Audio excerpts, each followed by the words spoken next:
Hi, I am coming at you from Podcast Launch Prep Week. You have heard me talking about that on the past few weeks of episodes. It is a really cool, huge new offer and program that I'm running in my business. And what that means is I'm running a replay this week. I chose this episode to replay because it's genuinely one of my standout favorites, which is really hard to say because it's kind of like picking a favorite child. Every episode of this podcast is something I am genuinely so proud of, and every guest is someone I am so proud to know. This happens to be a guest who is one of my closest business besties, and this conversation lives in my head every day. I wish I could reference it regularly, but I know that a lot of people have never heard it. So it doesn't make a very good frame of reference. It came out a year ago, so you may have heard it, but if so, I hope it brings you just as much delight as it did a year ago. And if you haven't heard it yet, then you are in for a treat. Buckle up for a deep dive into what my friend Amber Dancy and I think business coaching should actually look like. Welcome back to Big Brave Business. I am thrilled to finally record. We have been chatting for like an hour and 10 minutes, and now we're finally recording. So, love this for us. Okay, so my friend and another BU Brand Live attendee, we've been having a lot of BU Brand Live conversations on this podcast. This is becoming a crossover universe where it's Big Brave Business meets BU Brand. My friend Amber Dancy. So when we met at BU Brand Live, you introduced yourself and I don't remember exactly how you said it. I wish I did, but you basically said, I'm a business coach, but not like a regular business coach. I'm a rebel business coach, or I'm like a cool business coach. And I was like, "Oh, okay, you have my attention," because I have this podcast, and one of the things that we talk about is how like not all coaching is bad, and I'm very critical of the coaching industry. So, like the fact that you have to caveat when you introduce yourself, like, but not that kind, is like, oh, yeah, we speak the same language. So, I already knew I was going to like you. To give you some, like, dear listener, to give you some insight into Amber, she shared with me that sometimes rebelling is the most practical thing you can do for your business and your life. Her mission is to transform standard business practices into human first approaches to create safer team relationships and allow people to show up as their whole unique selves inside their businesses. So, systems that work for humans. She helps clients cut through the BS using the science of energy and the wisdom of human design to clear your vision so that your decisions are aligned with your unique energetic blueprint and your business systems and strategies are optimized for flow.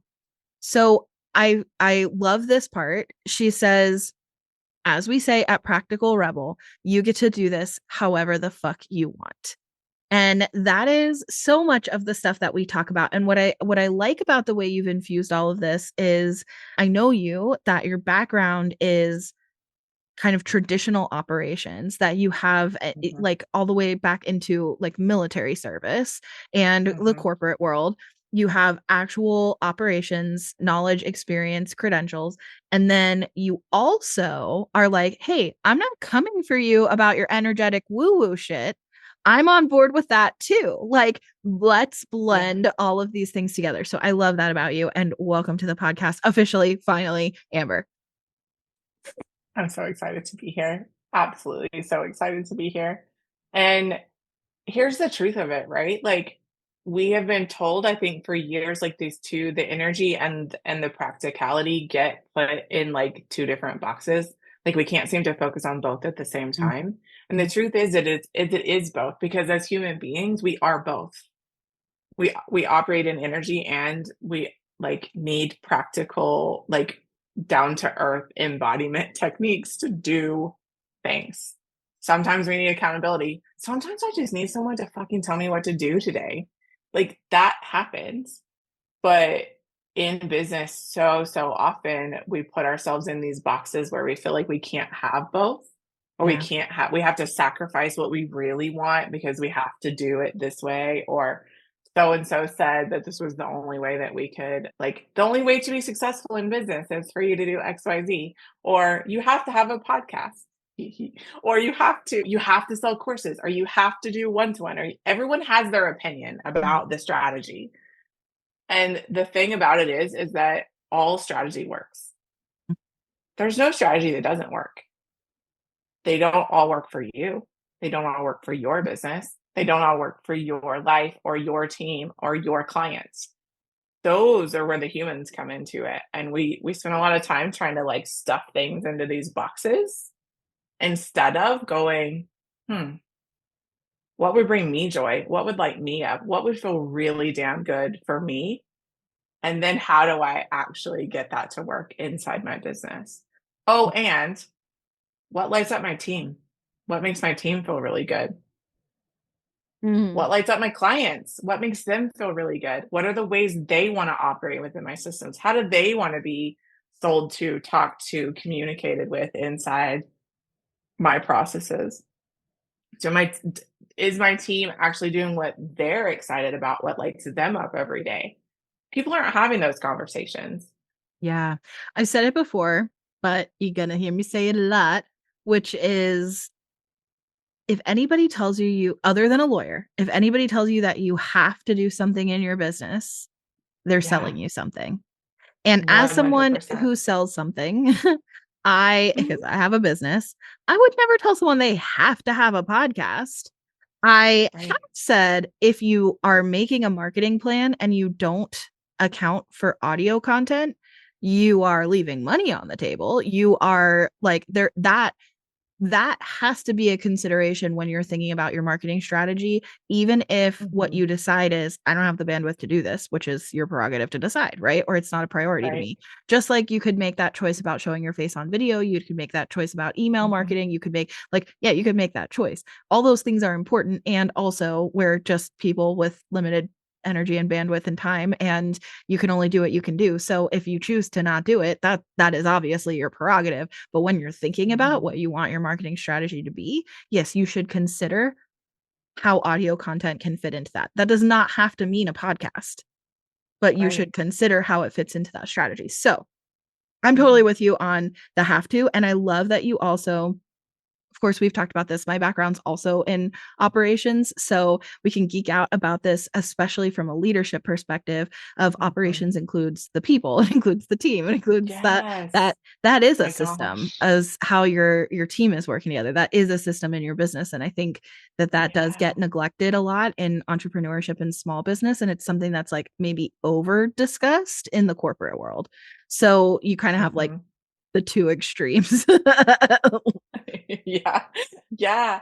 Well, I think that in, like, the small business world, the thing about operations, even just using or choosing to use the word operations, is that most business owners, so thinking online business owners, coaches, consultants, service providers, most of the time, depending on what your background is and how, like, what type of role maybe you worked in corporate, the word operations is like this foreign thing that doesn't quite make sense.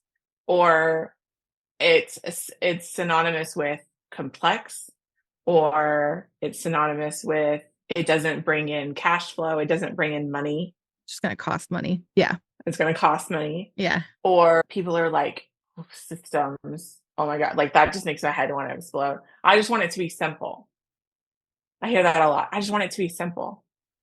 Well, even simplicity is a system, y'all.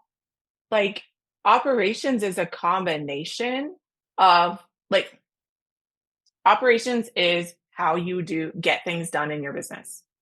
Everything you do is operations.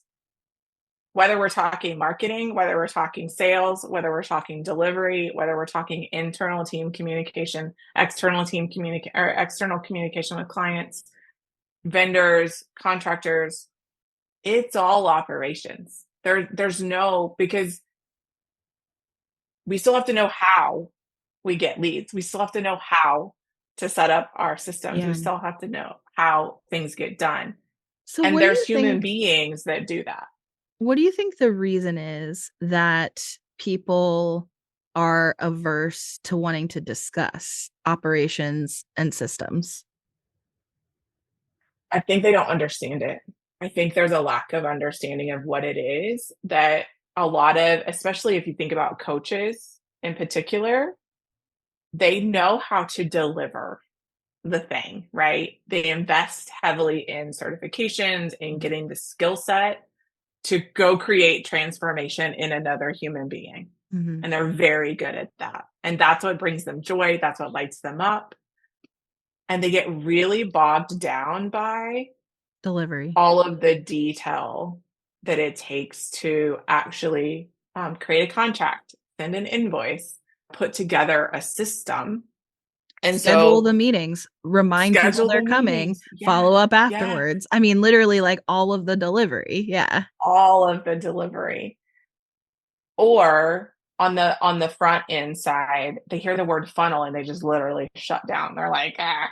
I'm like, y'all, funnels have been around for a long time. Funnels are not just bro marketing. I promise you. Like funnels are an intricate, like integral piece of marketing and can be done in many, many, many different ways. And so to kind of come back to your original question, I really believe it has a lot to do with they just don't understand what it is. And so as human beings, the way our brains work, if we don't understand it, it becomes this unknown nebulous thing and we want to just ignore it.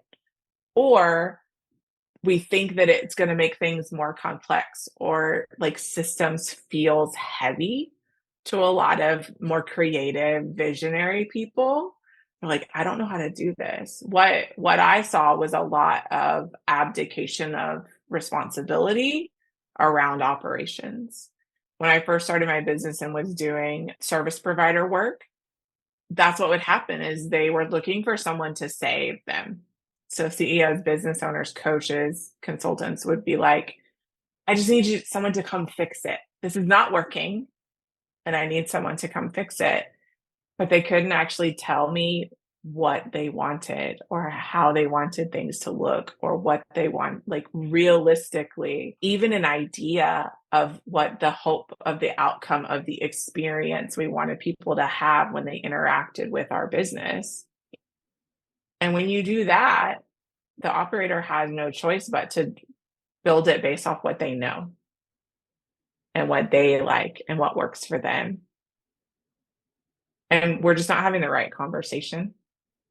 I think we're making it more hard. We're making it more complicated than what it is. We think that operations only happens in corporate. That's not true. Every business has operations. I promise you, I could sit down and talk to anybody who actually runs a business that has sold things in the last year. You have systems and processes. They're just in your head. They're not on paper anywhere. They're Yeah. not in a way that you could easily, like, tangibly, like, simply give them to another human being. I do think people talk about that though, because I think a big thing that people talk about is SOPs. And if you're going to hire Yeah. even a VA, that you need to document how you do things. So I do think that part of the conversation people are having. I Yes, think they are. that, but I do think there's a really big aversion to the word system. And I think there's a really big aversion to the desire to invest in support with operations. Like, I think Mhm. that my experience has been that people feel like that's only an expense line. So it's really hard to Yes. feel good justifying. And it's not a low expense line because somebody No. who's really good and proficient at coming in and building Mhm. really clean, effective systems for you and Mhm. helping you even visualize what you want the operations of your business to look like and then how to implement those operations. That is a very high level of expertise that does cost Mhm. money, and people would be averse to making an investment that's sizable in something that isn't directly revenue generating. With that being Mm. said, I think like a big area of opportunity is to focus on how does that affect your bottom line? Because for me, when I have expanded my team this year, and I'll just go ahead and share, I've shared a lot of, and you know what? Listen, I bare my soul on these podcasts. I've gotten way too comfortable, but I have expanded my team and I've added this sales team. So at the point that this comes out, this will really have been like a year that they've been on the team. Okay. And that really shined a glaring spotlight. And I told them this before they came on. They agreed to be my guinea pigs. We're like beta testing this role so that we could expand it out Mhm. and hire more people to do it, but not until we actually have systems in place in order to Yeah. expand. So they're helping.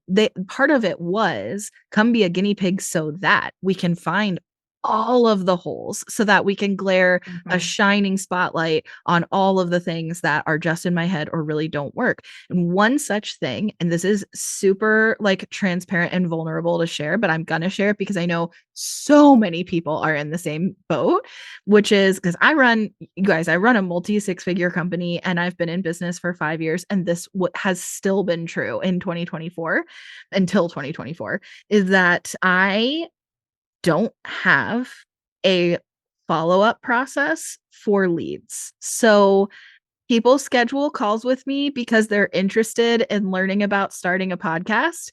And then I give them a quote immediately after that call and it has an expiration date on it, which it didn't used to, but that's something that came with time. Like, okay, it's got an expiration date on it. And if I really, really like the person and I eagerly hope that they sign up, I will email them one time a few days later and say, like, hey, did you look at that quote? And that is it. And sometimes people act on it right away. Enough people have acted on it right away that I built a multi six figure business. But a lot of people don't act on it right away. And Mhm.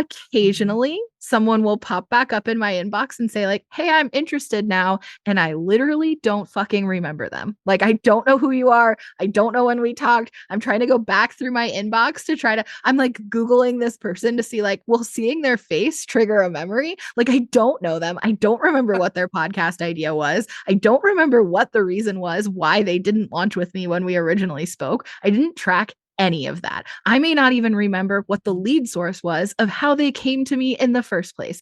Don't know. So that is one thing that is like a massive, massive opportunity. People say all the time in sales, the fortunes and the follow up. Can you imagine how much Mhm. bigger my business would be if I had just been using a CRM with reminders like, hey, email this person? Yeah.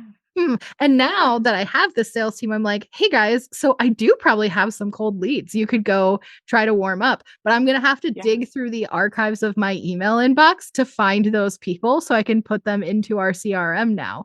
That's literally Mhm. where we are. So I Mhm. say this because when it's easy to think like, oh, operations, oh, systems, that's just an expense line. But the reality is, if I hired somebody for help with this system, now I happen to also have a background in operations. So, like, I know better. I know better. It's just that you do what works, you limb belong, you keep it simple. And if you're Yep. making money, you don't change it until you need to, right? Like until it's Right. broken. So, or until you expand your team. That's a big one. That's what like the incentive is, I think, for Yeah. a lot of people to start looking at their systems is like, oh shit, this doesn't work for someone other than me. So now we need to actually like look at what are we Yeah. actually doing here. So, and I can't all just live in my head because just because I remember something doesn't mean my team member's gonna know. Like I have Right. to write it down somewhere and set a reminder. So, anyways, I think like with something like that, you could so easily say, if you close one additional client as a result of having a follow-up process, like that's it. That's all we're doing. We're just going to build your follow-up process. And if you close one additional client, it's going to pay for the cost of setting up that system. Like, well, Yeah. okay. Then that becomes a lot more worth it. Yeah.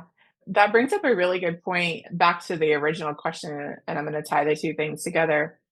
I think the other reason why business owners don't want to talk about operations is because there's this kind of stigma around structure and being over structured and wanting freedom. So I know I started my business because I wanted freedom, because I was tired of someone else telling me what I did, when I got to do it, and how I got to do it, and on whose timeline I got to do it. And so when we talk about systems, structure, operations, a lot of times it feels like they're going to be restricted. And to that, what I can say is that you're actually more restricted if every single time you go to do something, you have to remember how you did it last time because you don't have a system. You're spending way less time doing the things that you really want to do in the ways you really want to do them by not hiring the help, by not having the system, by not creating the operations, whether it's a tool, team, or a skill set. There's really like three things that come in there. And often we only think about the techie pieces or the efficiency pieces of it. We're not really thinking about operations being so much more than that. And then when you look at it, you tie that into, oh, it's an expense. Well, how expensive is it that you're not out delivering your products? How expensive is it that you're not actually, so if you're a coach specifically or some type of service provider, if you're not either doing sales, creating content, or delivering, you're actually wasting more money than you would spend hiring a team member or hiring a professional to help you create the system to do the things. It's just not as flashy as a $10,000 or $20,000 or $50,000 launch. It's not as tangible, as immediate, as dopamine hitting as those things. And so it's like, oh, I'll do that later. Oh, I'll do that when I hit the next level. Oh, I'll invest in operations when I get to the next level. And here's what I know. Here's what I've seen over both my years in online business and in corporate is that your business has its own capacity.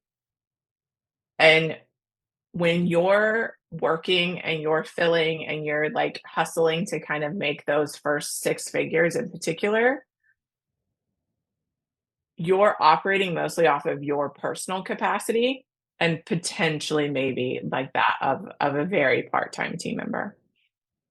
And at some point, you are not going to be able to call in more clients, do more delivery, make more money because your business cannot support the delivery of anything else until you've developed its capacity. And so there's this shift that has to happen between you touched on it, right? This isn't about just working for me anymore. This is also about needing to work for other people. And what happens is that they hit this wall and an inability to actually call in, deliver, like, and this is where we kind of cross over from the practical to like the woo-ish side. But energetically speaking, it's really hard to sell and to get someone to say yes to you if you're fearful that you can't deliver on what you're selling. If you know in your heart of hearts that your systems cannot support whatever level of system you have in place right now, if you're like secretly going, holy shit, I have no idea where I'm going to put this person, if I have enough time to actually deliver to this person, or I don't even know, like it's going to take me longer to onboard this person than it is to like do things to get to the work. Energetically speaking, you're going to have a real hard time getting someone to say yes to you because you don't believe that you can deliver. Yeah, I think that's so true. And I would add to that the all of us who are working with clients care about the client experience being positive. I Yes. want my Yes. clients to have a great experience. So when someone signs on with me to launch a show, I want the launch to feel easy. I want it to Mhm. feel empowering. Mhm. I want them to feel so grateful because I helped them get their voice into the world, which is something they wanted to make happen. And then we go into the monthly services part where I want to be retained, right? Like I want them to Mhm. have such a high level of experience that they are going to say, I would literally never work with another podcast producer other than you. Like, this is where I Yeah. want to be. This team takes such great care of me. Not only would I recommend them to other people, but I literally wouldn't Mhm. work with anyone else because the reality is that there are podcast managers, editors, whatever at this point are a Mhm. dime a dozen. And that was not true when I started my company, but it is No. absolutely true now. And I think that the reality is if what you're looking for is editing, podcast editing, you can get that anywhere. And honestly, Yeah. there's a million people that would probably be a decent experience. So if you're going to choose me and you're going to pay me a US rate, then I want to make sure that it's a decision that you always feel good about. It's a decision that you Mhm. always feel like This is where I want to be. I know there are other options. It doesn't matter that there are other options because I'm Yeah. so happy with my choice, right? Just like Mhm. we have brand loyalty to things where it's like, there may be all kinds of dish soap, there may be all kinds of laundry detergent, there may be all kinds of toothpaste. But if you find one that like, this is good, I like it, it's in my budget, I'm fine with it. There may be cheaper ones, there may be better ones, it doesn't matter because I feel good about this. So then when I go to the store, I'm not looking at the whole wall of laundry detergent. I'm literally just going to pick the bottle that's familiar because I already know I like it. It doesn't matter. Yeah. Right. Like, so I want to Yeah. create that level of like, you had a good enough experience that I've just built some brand loyalty that this is what I want.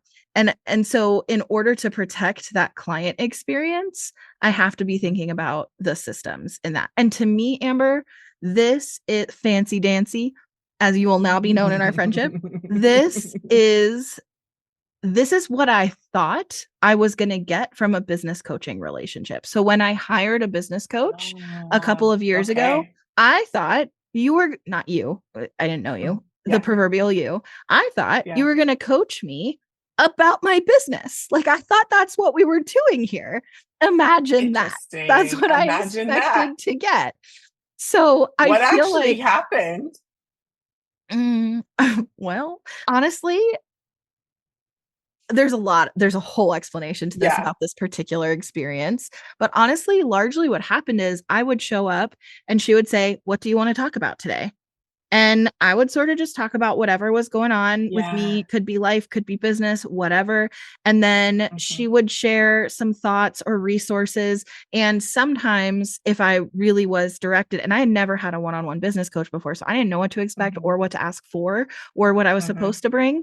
Right. And I think Mhm. that's something too that like she was sort of, and you'll hear people say this in coaching, like, you need to know what you want to get out of it. Okay, well, I'd never had a business coach. I didn't know what I wanted a business. That's like, I don't know.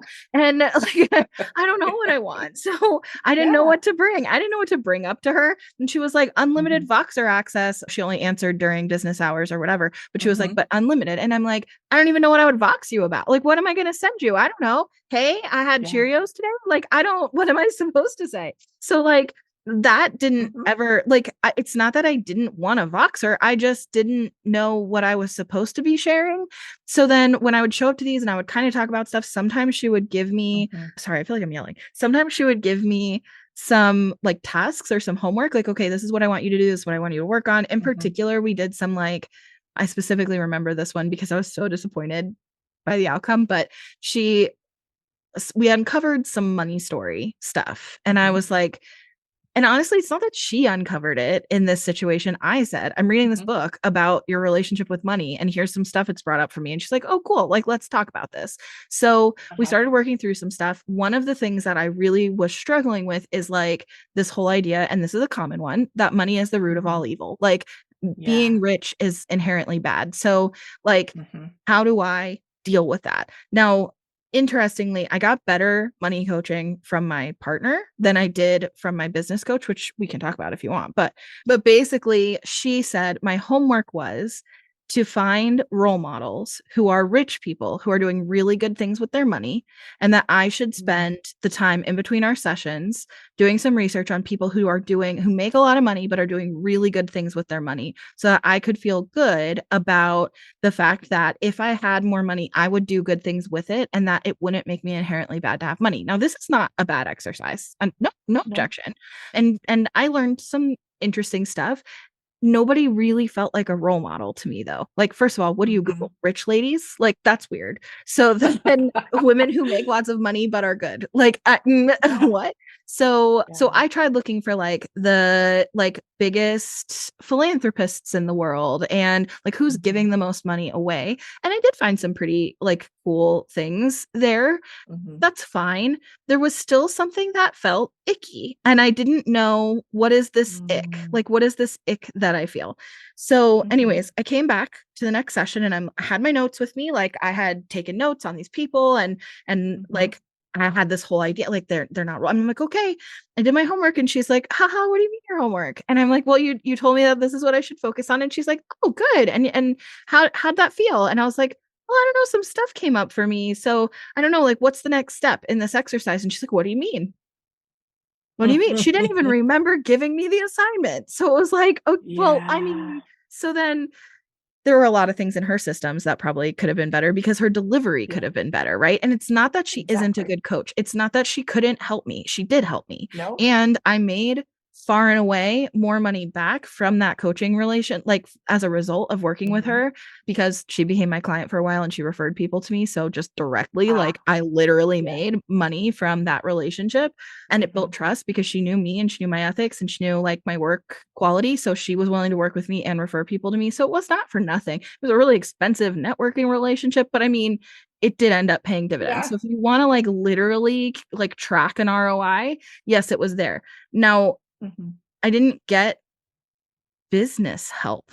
Like, Yeah, I think there's a bit of a lacking skill set might be the word I might use here, or sort of a misnomer about what a business coach actually is or does or what their experience actually is.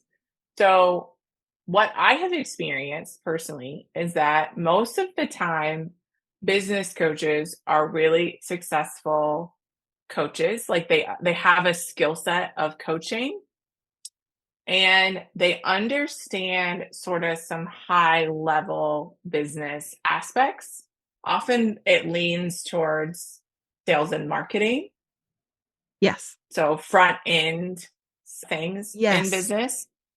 And and they're able to kind of help you with what they've done, what they've personally experienced in their business, and potentially have some like overlap from depending on how many years they've been coaching and how many other people they have talked to.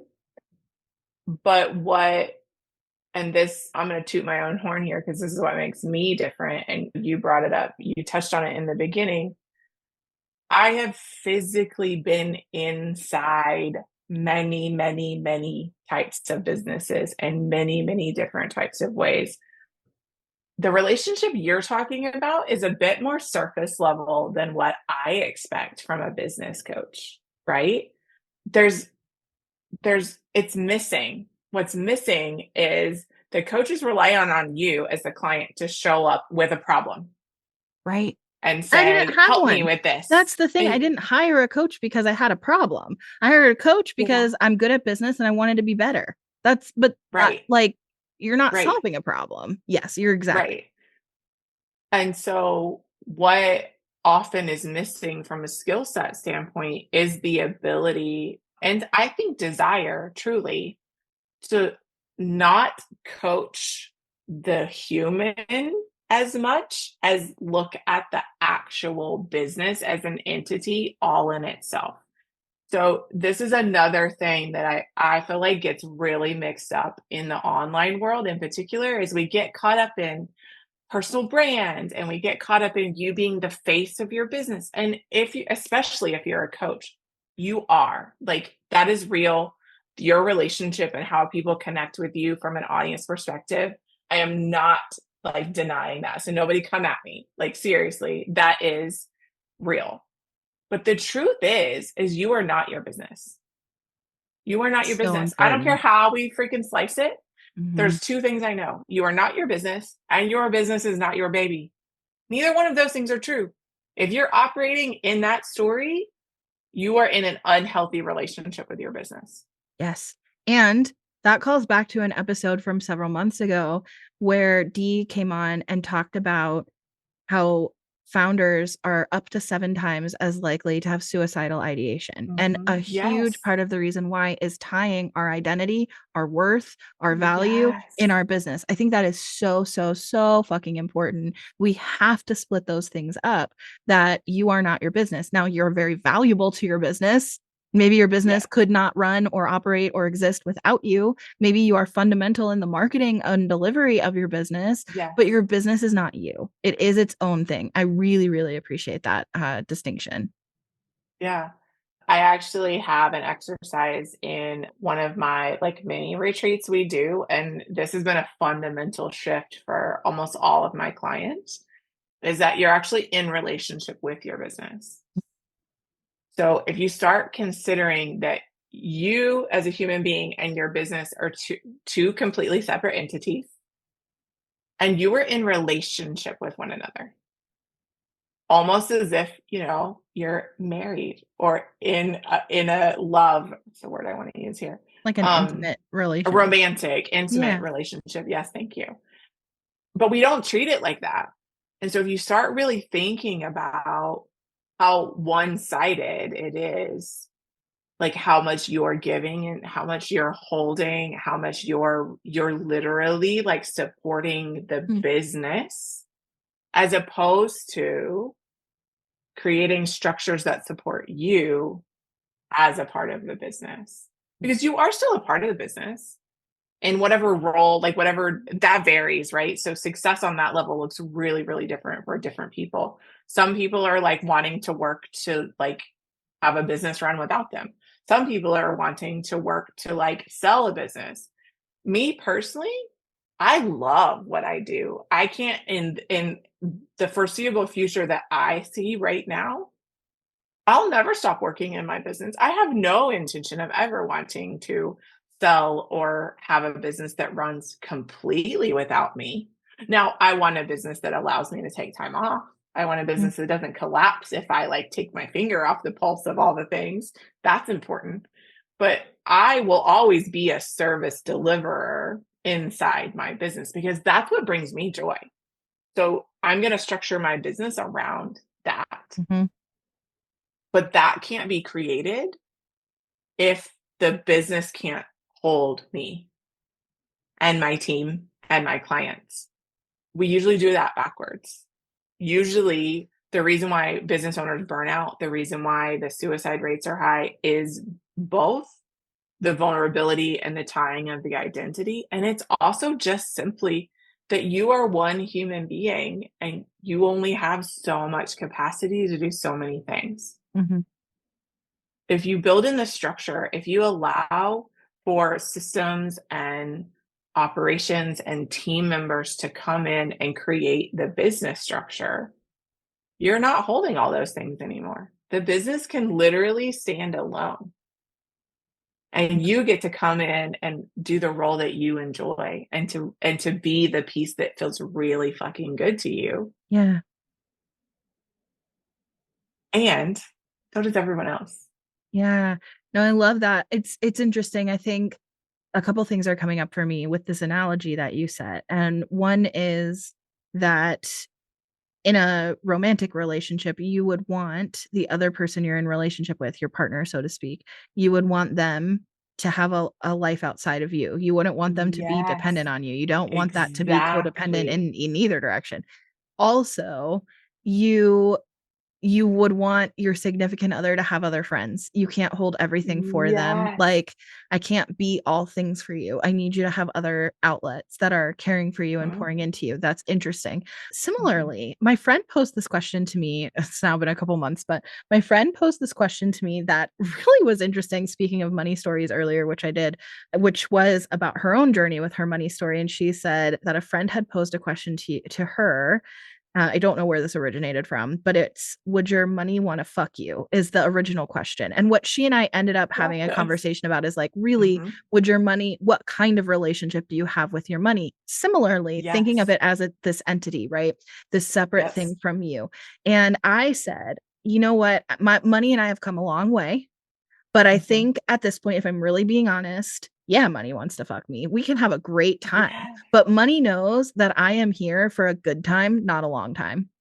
Money Ooh. doesn't know it can depend on me, and I don't know that I can depend on it for a long-term secure Mhm. situation. So Mhm. but we're here for a good time, my friend. My money and I have a good time together. That is Yeah. true. So I can feel that about money. And that's interesting. That was an interesting thought exercise for me to do with money. But now to be able to kind of have the same question of like, what about your business? Because I want to Yeah. have kind of like the five love languages. Like I want to have quality time with my business. I love it.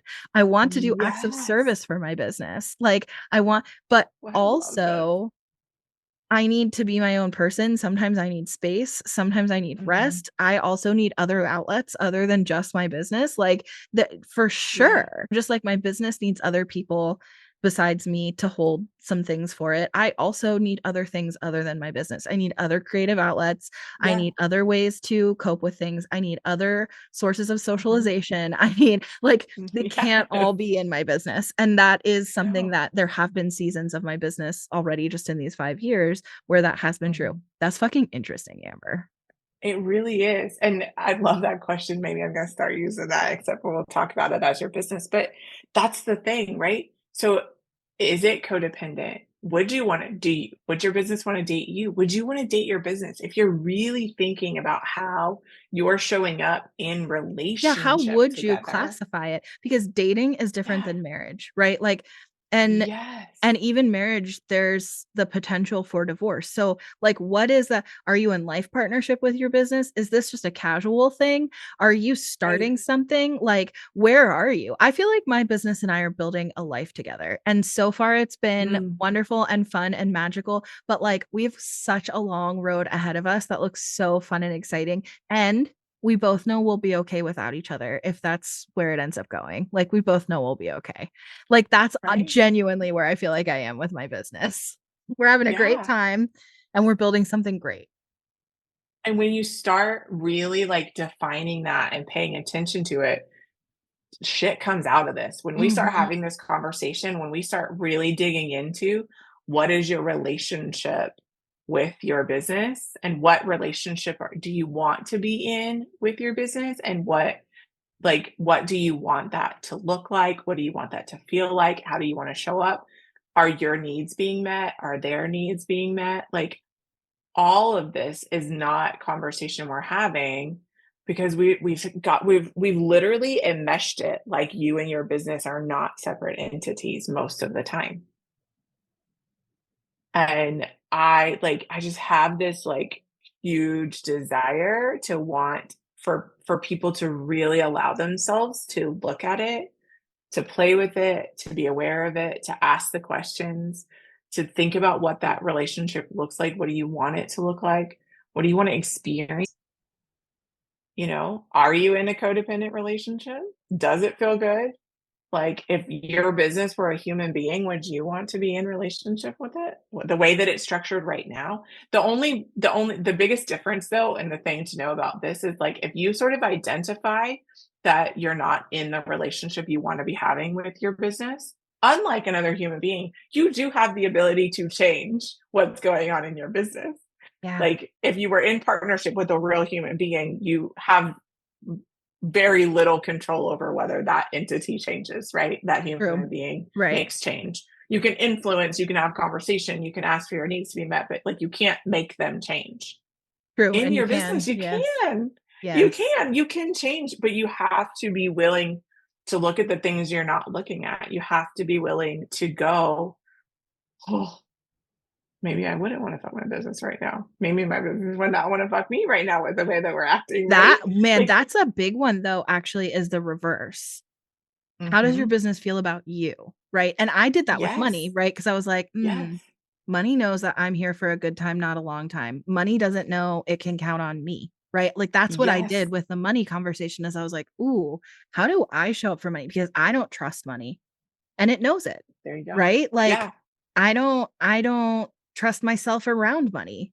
That's giving off a certain energy, right? And I think you could do the same thing with your Yes. business where it's like, how am I showing up in my business? Am I needy and Mhm. dependent? Am I coming off desperate? Am I like, Yes. am I Oh my gosh. disrespecting it? And am I treating it like it's not a long-term thing? Like, there's so many things there in looking at, and this would be true for like some couples counseling too. I'm Great. not a therapist. That's not advice. But if I, like, am I showing up as the person I want to be in my business and Mhm. the way that my business deserves to have me? And part of that means Yes. rest. Are you well rested? Are you walking Mhm. away? Are you taking a break? And do you respect it? Do you respect what you're trying to build, what you say it is, what you say Mhm. you want it to be? Mhm. There's a lot of interesting questions there. I think this is a very fascinating exercise. I'm interested to hear from people, anybody who's listening to this episode. I'm Mhm. very Me interested to hear, too. like, what's coming up for you. What kind of relationship do you have with your business and with money? Because I shared mine. I'm curious, Amber. I guess I shared both. Mine with Yeah. money and mine with my business. Will you share? What Yeah. relationship are you in right now? Not Right like now. Hmm. necessarily where you want to be or whatever, but like right Hmm. now, what is your relationship with either one or both? Money and your Okay. business. So if we were going to do money, and I'm doing some money work right now because I do think that Aren't we fundamentally all? that like this is just part of our journey as business owners. I would say that my relationship with money right now is feeling a little tenuous, meaning I know I can make the money. I know that I can trust the money to come in, but it's like I can't trust the money to stay. So maybe it's not like having a good time, but it's rather like I desire a longer term relationship and we're operating like we're just out here swiping on the freaking apps. Like that's what's happening with me and money right now. As far as my business goes, I'm like, I'm in a very committed long-term relationship with my business, and that feels so good. And also, that doesn't negate that there's work that needs to be done. Like, that doesn't negate, like, both my business and I see where we're headed. Like, we're both on the same page about where we're going. And also, we know that there's work that needs to be done in order for us to get to where we desire to go in our business because sometimes right now things feel shaky. I will be completely honest and vulnerable and say that, especially in my line of work, but I think in most lines of work, it's really hard to take your own medicine sometimes. It's really hard to like when you're an operations person, it can be really hard to focus on Working on your your own own stuff is the operations. hardest Work for sure. that's Yeah. the hardest. So I'm in a season of my business right now where sustainability and solidity are what I need as a human being and what the foundations that need to be put in for my business to continue to grow and to get to the next level. And so actually slowing down where like most people right now at the time of this recording, I don't actually know when this is going to go live. It's almost Thanksgiving, right? So everyone's thinking Black Friday deals and like there's like this big shift to like hustle. I don't do that this time of year. I like very rarely do Black Friday deals. I really like allow myself more space this time of year because I like to dream and I like to take afternoon naps and I like to let myself be creative and like sink into what winter time is really like meant to be cyclically. And so I'm kind of pulling back and going, okay, what what would feel sustainable? Like, what would it look like to commit to long term containers? What would it look like to allow myself a little bit of space to put in the systems that I often have either built or consulted for other people to put in so that my business can continue to grow? And so that's the kind of season where I'm at in my business is what does it look like to do my own work in this way and grow in this way. And I feel like my business and I are both like, that feels really good. And it's not like it is exciting, but what it's not that when you say me and money are like having a good time, I'm actually not looking for that right now when it comes to like my relationship. What I'm looking for is like that grounded feeling of like being held. The one that like knows that like I can ask for my needs to be met and they're going to be either gratefully and joyfully met, or we're going to negotiate what needs to happen in order for me and you, i.e., my business, to get their needs met. And for me, that is letting go of more of the like exciting, like shiny squirrel stuff and going, what would it look like if I gave myself the time to continue to try these things and allow them to work? What would it look like if I let myself have the space to create and to grow and to love and to deliver and be so that this is sustainable, so that this is long term, so that this actually doesn't just like fall away next week, next month, next year, because I burned myself out by doing all the things everyone's doing, keeping up with the algorithm, keeping up, trying to be on every platform, trying to decide that I need to make videos and write content and be on Instagram and be on LinkedIn and be on like to just do things because someone said that I'm supposed to That do. is super interesting and gives me a lot to reflect on. I think me and my business have really both. I think we have like that long-term commitment and we got each other, right? And it's so Yeah. much like what we're doing here is not a quick fix. What we're doing here is a long plan. Like we are on a Yes. long road together. I definitely feel that. We also like to spice it up here and there with a quick shiny object, so to speak. Like Totally. my Yes. business and I, we have quickies sometimes. Like it gets hot and I love steamy in this. in certain Yes. moments, but but Perfect. but we know it's set against the backdrop of like this is so much bigger than that. But it's interesting Mhm. though, because with money, those questions you pose of like, what would it look like if my needs were being met? What would it look like Mhm. if I knew money had me, and like Yes. if money knew I had it, right? Like what would that look like if Mhm. I were able, and that like it's not about the shiny object, it's not about the flashy thing, it's not about the Nope. quick dopamine hit, right? Right. Of that like short term intimacy. That is fascinating, and that's like kind of a mind fuck about, well, damn, I feel like I feel like I have some journaling and meditation work to do on that, because I think there's, Mhm. and then I'll be able to put some of that into practice. I think when it comes to money, that's a really, really fascinating thing. So yeah, this is an interesting exercise. I want to know what you're thinking. So whoever's Yeah. listening, please like get into our Yes, DMs, please. mine and Amber's, and let's like spitball about this. I want to hear where you are. Please share. This is really, really fun. I have loved this. I feel like there's so many other things we could talk about. We're just gonna have to come back. So if you Deal. want to connect with us, of course, like all of course, my info and Amber's is in the description of the episode. But I always like to end these episodes with the same question. And that is, this doesn't have to be work related, but it totally can be. What is something that is making you happy right now? Right now for me, it is really building deep connected relationships and having deeper conversations because I feel like maybe I'm just not in it for the quickie at this point in any of my relationships. I mean, that's fun occasionally, and also There's seasons of life. Listen, there are seasons of life. that's completely And legitimate. realistically, I just really want to I want to like blow people's minds. I want to have people go, no one's asked me that question before because we're not having the conversations. Mm. And why I feel so strongly about that is that's where the shame and the blame and the really nasty feelings build and get they dig their roots in when we're not talking about it. Like you are a multi six figure business owner who's still doing money work, Yes, definitely. right? Yeah. Right? Like here I am talking about like I have worked inside 6 and 7 figure businesses. Yes. And yet if somebody wanted to come audit my systems now today, you might go, like this lady does operations, right?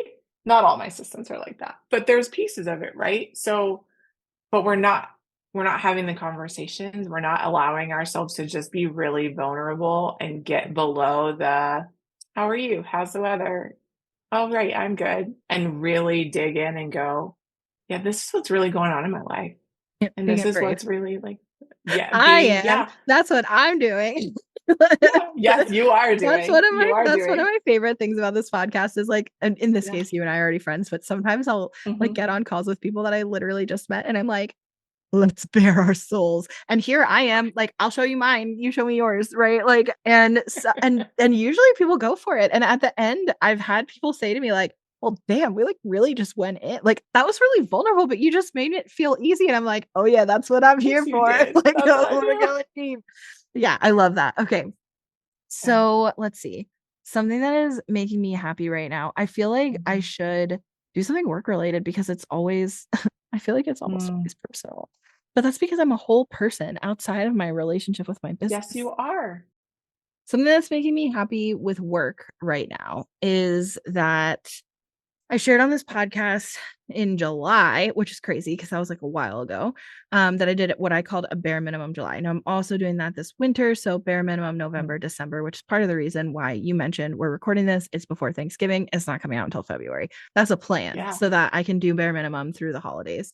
And what I realized when I did my bare minimum July is that there was a lot that could be stripped and made simpler in my business. Like a lot Mm. of things that had gotten bloated and complicated unnecessarily. Yes. And it's caused a lot of unnecessary extra work without seeing an ROI in the work.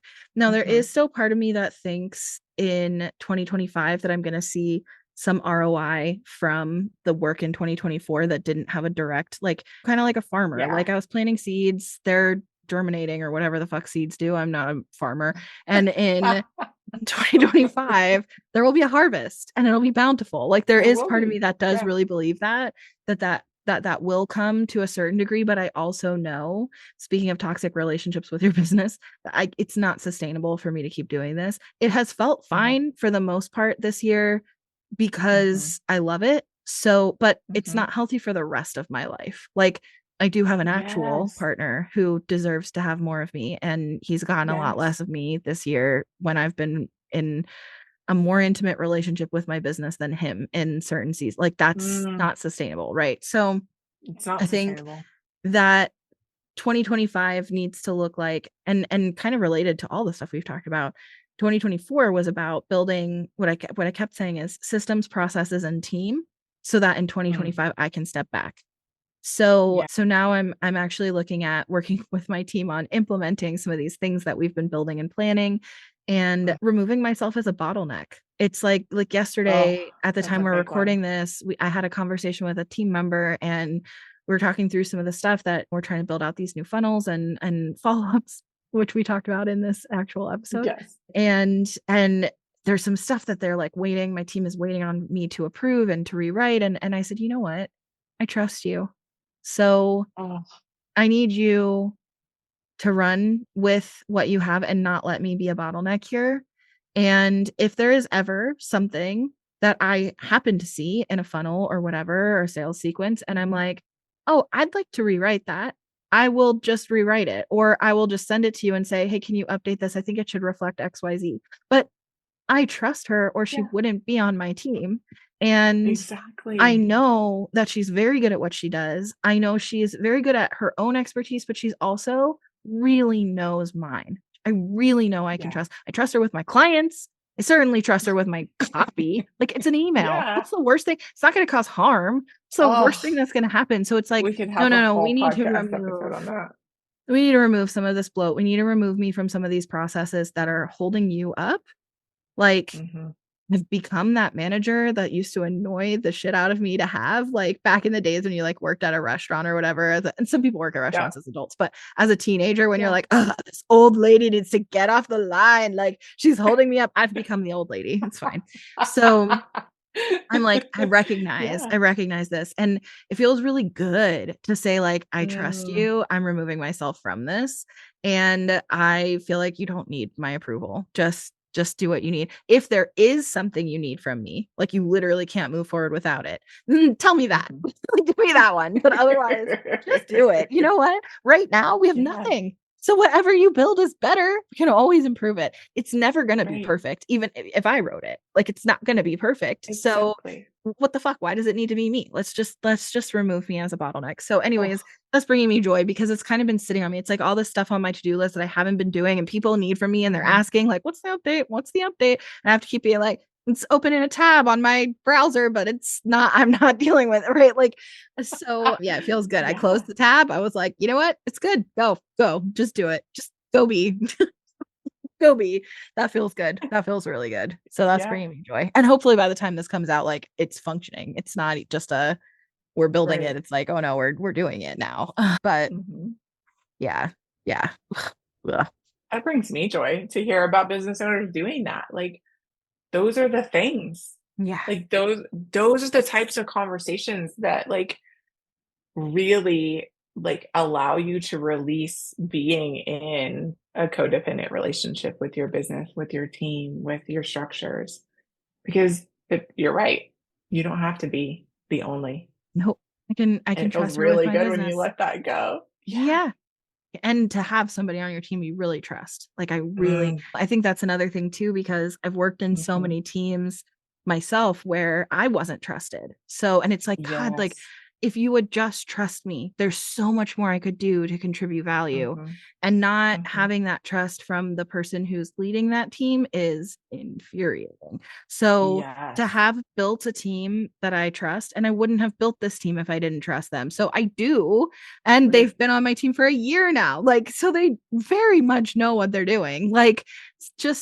just let them go and know that of course it's not going to be perfect. It wouldn't be perfect even if I had done it. That's fine. There's always room for Right. improvement. Great. If we discover something that's imperfect, we'll make it better. But in the meantime, at least we make progress. We just need to move forward. So yeah, I think that Yeah. just all it all feels really, really good. It feels really good to know this is releasing like the pressure. It's like boom, now it can all just go. And then also, I'm sure it felt good for her too. It feels good for me, feels good for her. Oh, I'm Like sure. just move forward. So, Yeah. anyways, thank you so much for being here. We've talked for like an hour and I loved it. And I feel like it's just exemplary of we need to do this again. And I want to re-emphasize here because Amber is going through some of her own coaching where she is redefining Mhm. some terms and coming, but to me, and we were talking about this before we hit record, one of the reasons I personally advocate that you should keep coach in your title, but you may or may not have Yes. it in your title at the time that this airs, and that's totally fair.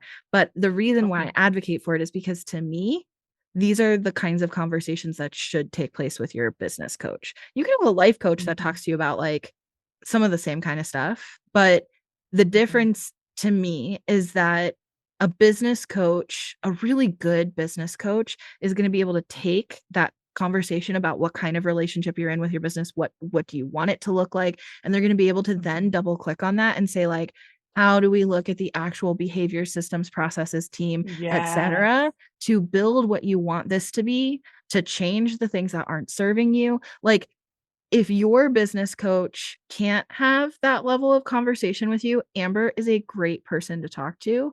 And that's my best recommendation. And I think if you are listening to this and you are a business coach or you Mhm. use that title, then I think this is something to consider as well. Like, how are you doing this with your clients? And still, Amber might Yeah. be a great person to talk to because even as a coach, what we were saying is operations is the delivery. So you might be a great, great coach and you have so much to offer. But if you're realizing, Mhm. like, oh, I spend a lot of time talking about like your mindset and your motivation and your like, and maybe even your Mhm. energy levels, maybe even your human design, your Enneagram, et cetera, which we Yeah. didn't even get into human design.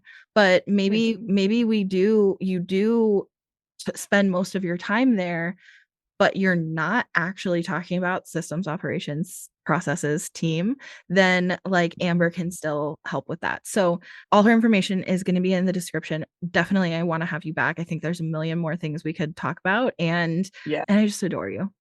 Thanks for being Oh, here. the feeling is so mutual. Thank you so much for having me. If you're listening to this, no matter when, February, whenever it comes out, know that like I thrive on connection and conversation. So we mean it when we say we want to know what y'all are thinking. We want to Yeah. know what, like, genuinely, please, if you like things are popping for you, whether you want to work with me or not, whether Yeah, you just want yeah. to be like friends with us or like, let us know. We genuinely want Yeah, to you can sit continue with to us. have this conversation. Yes. Please, please. That is my absolute greatest desire is for us to have the conversation, and it doesn't always have to be a paid relationship. And also, I would love to work with you, so we can talk about that too. But this is it, y'all. Like this is the work, and we don't have to make it about anything more than that. Yeah. Yeah. And I mean, for the record, Amber, I don't currently pay Amber, but in our friendship, we do talk about operations in both of our Of course we businesses. do. Of Like, yeah, it's what course we do. that's being friends with entrepreneurs. And yes, you can sit with us. So come in and slide into our DMs without having to feel like you're going to get pitched for sure. But also, yes, we obviously both take clients. Like that is also true. So both things are true. But Both things get to be true. It yes. doesn't have to be either or. It is a both and, y'all. Like that. That's it. Yeah. And You don't have to frankly, choose. like I would rather work with people who I consider friends than a Mhm. stranger that I don't trust. What relation next coming up next on Big Brave Business? Are you in a toxic relationship with not just your business, but also your coach? Like, no, okay. So, anyways, thanks for being here. And if you're listening, thank you so much. And I will see you next week.